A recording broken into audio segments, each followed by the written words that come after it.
Hello friends. आज हम बात करेंगे आपसे रेस्पिरेटरी ट्रैक्ट इन्फेक्शन की। संभवतः आपने सुना होगा कि रेस्पिरेटरी ट्रैक्ट इन्फेक्शन मतलब श्वास से संबंधित बीमारी। यह 3-4 प्रकार की होती है, जैसे वायरल, बैक्टीरियल, फंगल और सम केमिकल चेंजेस की वजह से भी रेस्पिरेटरी ट्रैक्ट इन्फेक्शन होता है। अक्सर करके जब सीज़न चेंज होता है तो उस टाइम पे भी रेस्पिरेटरी इन्फेक्शन होने के चांस रहते हैं, due to the sudden exposure to cold, sudden exposure to heat, temperature या वेदर के चेंजेस की वजह से ये रेस्पिरेटरी ट्रैक्ट इन्फेक्शन होने के चांसेस होते हैं, जो ज़्यादातर सीज़न चेंज होने के नाम पे कहा जाता है। ये साधारण होते हैं और ये आमूमन अपने आप भी ठीक होते हैं, या थोड़ा सा इसके प्रति बचाव करने से भी इसमें आराम मिल जाता है।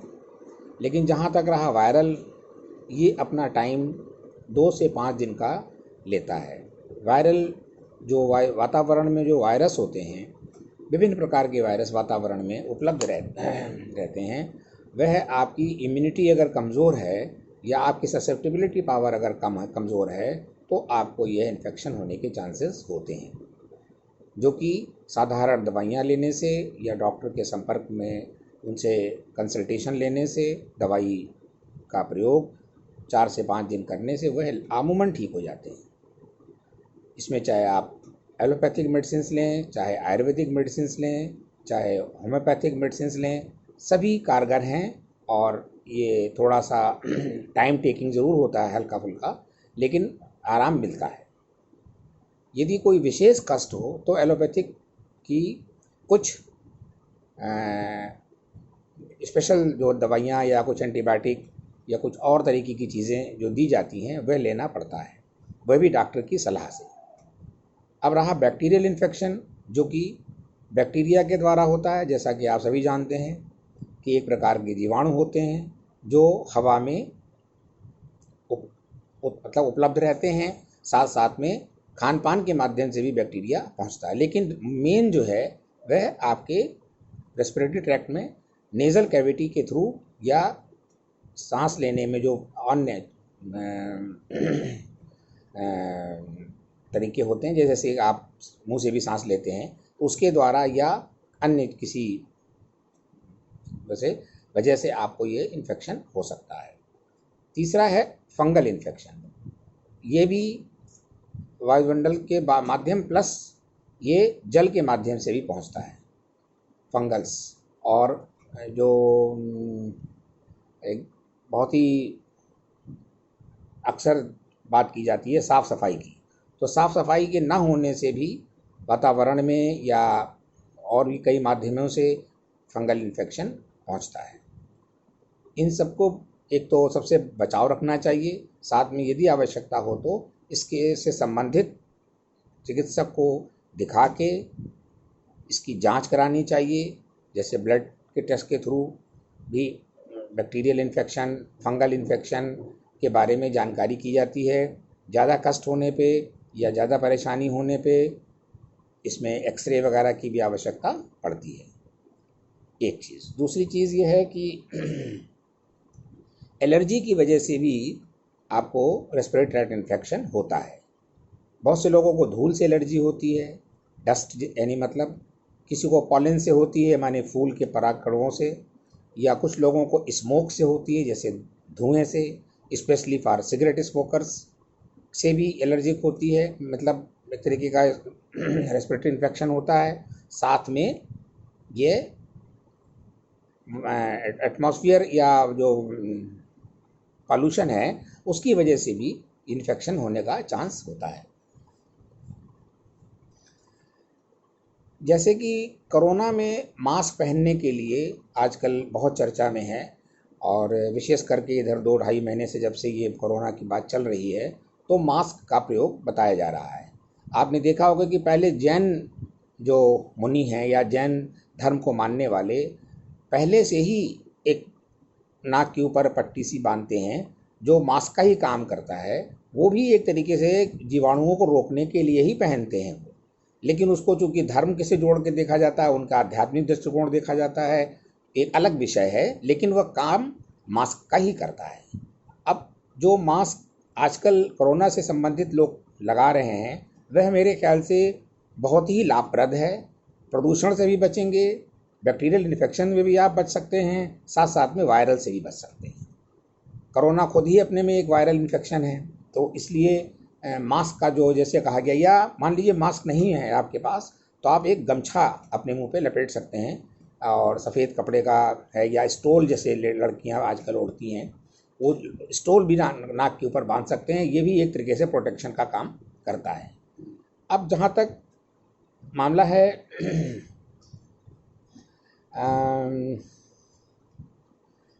जो ये इन्फेक्शन है, रेस्पिरेटरी इन्फेक्शन, ये अगर हम लोग आपस में डिस्टेंस मेंटेन रखें, एक दूसरे से दूरी बना के रखें, जैसे हम किसी से बात कर रहे हैं तो दूर से बात करें, किसी से मतलब कोई अगर इन्फेक्टेड पर्सन है, सपोज़ कीजिए किसी को सांस है, खांसी है, ज़ुकाम है, कोरोना की बात नहीं मैं कर रहा हूँ, मैं एक जनरल बात कर रहा हूँ, जैसे वायरल इन्फेक्शन चेस्ट का होता है, बैक्टीरियल होता है, इसमें ट्यूबरकुलर इन्फेक्शन भी होता है, बहुत सारे ऐसे कीटाणु हैं, मतलब बैक्टीरिया, जो वायु के द्वारा बाई एयर बॉर्न डिजीज़ बोलते हैं, जैसे ट्यूबरकुलोसिस है, निमोनिया है, ठीक है, या और है, जैसे एंटी फंगल में तो मैंने बताया कि ये पानी के माध्यम से भी आने का होता है। तो ये जो है, इसको भी हम लोग डिस्टेंस मेंटेन करके अपने अंदर इसको एक आदत सी डाल सकते हैं, जिससे कि हम जो रेस्पिरेटरी इन्फेक्शन है इससे बच सकते हैं। और विशेष तौर पर जो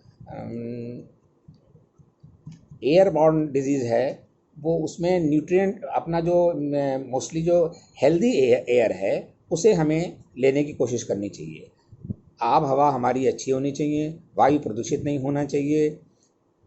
फिर हम एक बार कहेंगे यहाँ पे, फिर बात आती है कि हमारी इम्यूनिटी अगर अच्छी है, यानी रोग से लड़ने की क्षमता, अर्थात रोग निरोधक क्षमता, जिसको बार बार आज कोरोना के विषय में, कोरोना के संदर्भ में बहुत ज़्यादा हाईलाइट किया जा रहा है, ये पहले से ही बहुत प्रचलित चीज़ है, जिसको कि डॉक्टर लोग अक्सर समझते हैं, जिसको हम लोग वाइटल फोर्स भी कह सकते हैं। वाइटल फोर्स अगर बॉडी का अच्छा है तो आप बहुत सारे जीवाणुओं से, बहुत सारे बैक्टीरिया से, मतलब डिफरेंट टाइप के, और विषाणुओं से, और जो पॉल्यूशन है, जो एयर के अंदर जो अनवांटेड पार्टिकल्स हैं, वो भी हमारे रेस्पिरेटरी ट्रैक्ट में पहुंचते हैं, जिससे भी हमें रेस्पिरेटरी इन्फेक्शन होता है। इसमें सांस फूलने की परंपरा अक्सर देखी जा रही है। साथ साथ में बच्चों को भी आजकल एलर्जिक आस्थमेटिक ब्रोंकाइटिस हो रही है, जिसमें कि एकदम से चेंज हुआ मौसम, या किसी अन्य पॉलन से, डस्ट से, या किसी चीज़ से बच्चों को भी एलर्जी हो रही है, जो कि एलर्जिक आस्थमेटिक ब्रोंकाइटिस भी कहा जाता है।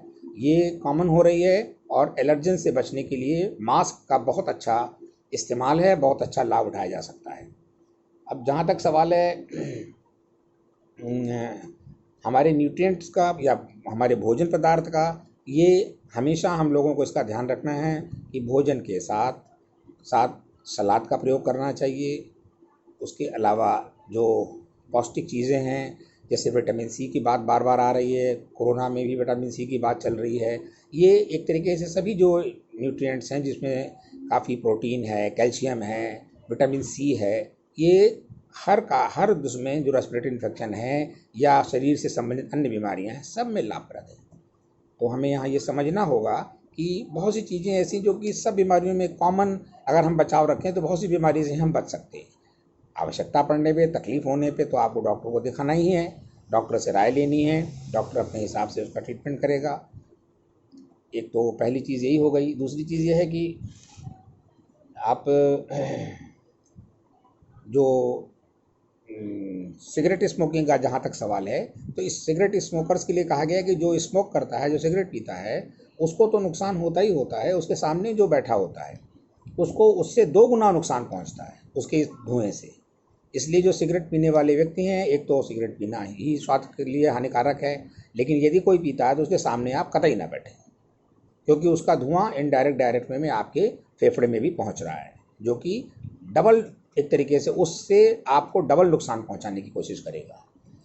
और उसके अलावा tobacco is also a harmful thing for respiratory infection, along with जो एनवायरमेंटल वो है केमिकल चेंजेस, जैसे बहुत सारी केमिकल होती हैं गैसेस, ये भी नुकसानदायक है रेस्पिरेटरी इन्फेक्शन के लिए। जैसे केमिकल फैक्ट्री में काम करने वालों को, या ऐसी जगहों पे लोग काम करते हैं जहाँ पे काफ़ी ये क्या मतलब एक तरीके से पेट्रोलियम प्रोडक्ट्स का इस्तेमाल होता है, वहाँ पे या बहुत से और जगहों पे भी एलर्जी होती है, वो भी रेस्पिरेटरी इन्फेक्शन को बढ़ावा देती है। इसलिए हमारे जो सांस से संबंधित है इस पे हमें ये ध्यान देना है, हम इन सब चीज़ों से बच करके या इन सबों से अपने को बचा करके अपने रेस्पिरेटरी इन्फेक्शन को बचा सकते हैं। तथा साथ साथ कभी कभी आपने देखा होगा कि सांस के मरीज जो होते हैं इसमें फैमिली हिस्ट्री भी होती है। तो फैमिली हिस्ट्री मैंने उनके फादर को भी थी या उनके फादर को थी, जैसे कि ट्यूबरकुलोसिस में भी माना जाता है, या मान लीजिए आस्थमेटिक ब्रोंकाइटिस में माना जाता है, या और भी कई चीज़ें हैं, स्पेशली जैसे लंग कैंसर है, लंग टीबी है, या और डिफरेंट टाइप का है। ये सब भी कुछ फैमिली हिस्ट्री से भी जोड़ा जाता है और कुछ सडन एक्वायर की जाती है, जैसे कि पॉल्यूशन से, आपके एयर बॉर्न डिजीज़ जैसे भी मैंने कहा, पॉल्यूशन तो अलग एक है लेकिन है वो भी एयर से ही, साथ साथ में जो ट्यूबरकुलर इन्फेक्शन है, अदर इन्फेक्शंस हैं। कैंसर तो डिफरेंट टाइप की चीज़ है, वो तो सेल्स के मल्टीप्लिकेशन से है, इसलिए जो फैमिली में किसी को अगर कैंसर है तो नेक्स्ट जनरेशन में जेनेटिक होता है, तो वो मे बी पॉसिबल कि वो उसकी वजह से हो। उसके लिए भी जब कभी इस तरह का बहुत कम केसेस होते हैं, स्मोकर्स वगैरह में अगर हेरिडेटरी है तो डर रहता है, तो वो एक डिफरेंट टाइप का केस है, उसमें अलग टाइप की चीज़ें होती हैं। तो उसमें जैसे लॉस ऑफ वेट है, या लॉस ऑफ एपिटाइट है, या आपका लॉस ऑफ मतलब एक तरीके से इम्यूनिटी है, ये सब चीज़ें भी इसमें महत्व देती हैं। अगर इसकी वजह से ये सब हो रहा है तो आपको थोड़ा उधर की तरफ ध्यान देना पड़ेगा। और मेन जो हम बताना चाहते थे वो आपको सांस से संबंधित जो रोग हैं इनमें मैंने मुख्य मुख्य चीज़ें आपको समझाई, इनके बचाव का भी आपको लगभग बताया है, और इसका ट्रीटमेंट एलोपैथिक, होम्योपैथिक, आयुर्वेदिक तीनों में है, आप ले सकते हैं जिससे आपको लाभ हो। और जो चीज़ मना की जाए उसको नहीं लेना है। जहाँ तक हो सके, बार बार मैंने कहा, पहले भी वाले वीडियो में भी मैंने ये चीज़ हाईलाइट की थी कि जो स्टेरॉयड हैं ये तो इम्यूनिटी डिस्ट्रॉय करते ही हैं, इतना तो आपको मैंने पहले भी बताया था, आज भी बता रहे हैं कि जो स्टेरॉयड हैं इनको लेने से बचना चाहिए। स्टेरॉयड अक्सर जो सुपर स्पेशलिस्ट हैं या स्पेशलिस्ट भी हैं, ये लोग भी बहुत लिखते हैं, तो इससे कोशिश करना है कि नहीं लेना चाहिए। मजबूरी में डॉक्टर लोग देते हैं, जब नहीं आराम मिलता है तो उसका भी पीरियड होता है, उसको अपने आप नहीं खाना चाहिए। वैसे भी चाहे एलोपैथिक दवाई हो, चाहे होम्योपैथिक हो या आयुर्वेदिक हो, अपने आप तो नहीं लेना चाहिए बिना किसी चिकित्सक के राय के। और क्योंकि डॉक्टर जो होता है जब वो दवा लिखेगा तो वो उसको बैलेंस करके लिखता है, या बैलेंस करके उसको आपको सजेस्ट करता है, चाहे होम्योपैथिक में हो, चाहे आयुर्वेदिक में हो, चाहे एलोपैथिक। कोई भी पैथी इतनी आसान नहीं है कि आप अपने आप उसका इलाज शुरू कर दें। तो ये भी एक बहुत बड़ा संदेश है कि लोग अपने आप डिफरेंट टाइप की कफ सिरप खरीद लेते हैं, पी रहे हैं, फिर ये ले रहे हैं, फिर वो ले रहे हैं, उसके बाद जब केस बिगड़ जाता है तो डॉक्टर के पास आते हैं, फिर डॉक्टर पूरी जांच कराते हैं, फिर और महंगा होता जाता है। इससे अच्छा शुरू में ही आप डॉक्टर को कंसल्ट करें। डॉक्टर शुरू में ही 2-4-5 दिन में, एक हफ्ते में शायद ठीक कर जाएँ, तो वो ज़्यादा लाभप्रद है आपके लिए। पैसा भी बचेगा आपका, समय भी बचेगा, और स्वास्थ्य भी आपका गिरने नहीं पाएगा। डॉक्टर चारों तरफ से देख करके इलाज करते हैं कि भाई और इन्फेक्शन तो नहीं है, फीवर तो नहीं है, ये तो नहीं है, इस तरीके की चीज़ों को डिफ्रेंशिएट करेगा। डॉक्टर के पास डिफरेंशियल डायग्नोसिस की अगर अच्छी स्किल है तो डॉक्टर आपको ट्रीटमेंट बहुत अच्छा दे सकता है। तो मेरी राय तो यही है कि डॉक्टर से राय के बिना कोई दवाई नहीं लेनी चाहिए, जैसा सभी लोग कहते हैं। आयुर्वेद भी इतना मतलब सरल नहीं जैसा लोग समझते हैं कि ले लिया जाके शीशी बाज़ार से और पी रहे हैं, 2-2 4-4 6-6 शीशी पी डालते, 10-10 शीशी पी डालते हैं लोग। दुनिया भर की ब्रांडेड दवाइयाँ बाज़ार में ऑन द काउंटर मिलती हैं मेडिकल स्टोर पे, चाहे आयुर्वेदिक की हो, चाहे एलोपैथिक हो, चाहे होम्योपैथिक हो, लोग अपना करते रहते हैं। उसमें कभी कभी बीमारी और बढ़ जाती है प्रॉपर जानकारी ना होने से। एक आपने सुना होगा इस्नोफीलिया, जो कि सांस से संबंधित है, वो भी रेस्पिरेटरी इन्फेक्शन में आता है। ये भी, इसमें भी खांसी आती है, सांस फूलती है। इसको ब्लड टेस्ट के द्वारा पता लगाते हैं, एक्सरे के द्वारा पता लगाया जाता है, और इसकी दवाई कोर्स है, उस कोर्स को किया जाता है, तो इस्नोफीलिया भी ठीक हो जाती है। इस्नोफीलिया भी कई प्रकार की होती है, जैसे एलर्जी की वजह से भी होती है, आपके जो है ब्लड काउंट्स में कुछ चेंजेस आते हैं उसकी वजह से होती है, पैरासाइट होते हैं उनकी वजह से भी इस्नोफीलिया डेवलप कर जाती है। तो ये सब डिफरेंट डिफरेंट है, तो इसके लिए डिफरेंट डायग्नोसिस, डिफरेंट टेस्टिंग होती हैं, उससे इन्वेस्टिगेट करके डॉक्टर देखता है। अब अच्छा, और सांस में एक वक्ती आराम के लिए इन्हेलर्स आजकल बहुत चले हैं, तो इन्हेलर भी बहुत सी एलोपैथिक कंपनियों के हैं। उसको भी पहले हल्का लेना चाहिए, फिर थोड़ा सा और स्ट्रांग, फिर और स्ट्रांग। डॉक्टर लोग अपने हिसाब से उसको आपको सलाह देंगे, वो लेना चाहिए। उसमें यह है कि तुरंत आराम मिलता है, हालांकि वो भी बहुत टेम्परेरी ही है, जब तक आप लेंगे तो आराम मिलेगा। फिर आपको अगर तकलीफ़ है तो फिर दोबारा हो जाएगी। तो सब चीज़ों की एक जड़ है कि आपका रेजिस्टेंस अच्छा होना चाहिए, आपके अंदर जो बचाव बताए जाते हैं, धूल धक्कड़ से बचना है, जिस चीज़ से आपको एलर्जी हो उस चीज़ के से दूर रहना है, चाहे वो फूल हो, चाहे धूल हो, चाहे धुआं हो, ये सभी चीज़ें क्रिएट करती हैं एलर्जी। तो मेरे ख्याल से सांस से संबंधित या रेस्पिरेटरी इन्फेक्शन एक जो बैलेंस पॉइंट्स होने चाहिए, मैंने आपसे चर्चा की है। आशा है आपको ये वीडियो अच्छा लगा होगा, और इस पर मनन करके ध्यान दीजिएगा। अपना भी ध्यान रखें, अपने पड़ोसी, अपने परिवार का भी ध्यान रखें। धन्यवाद, बहुत बहुत थैंक यू।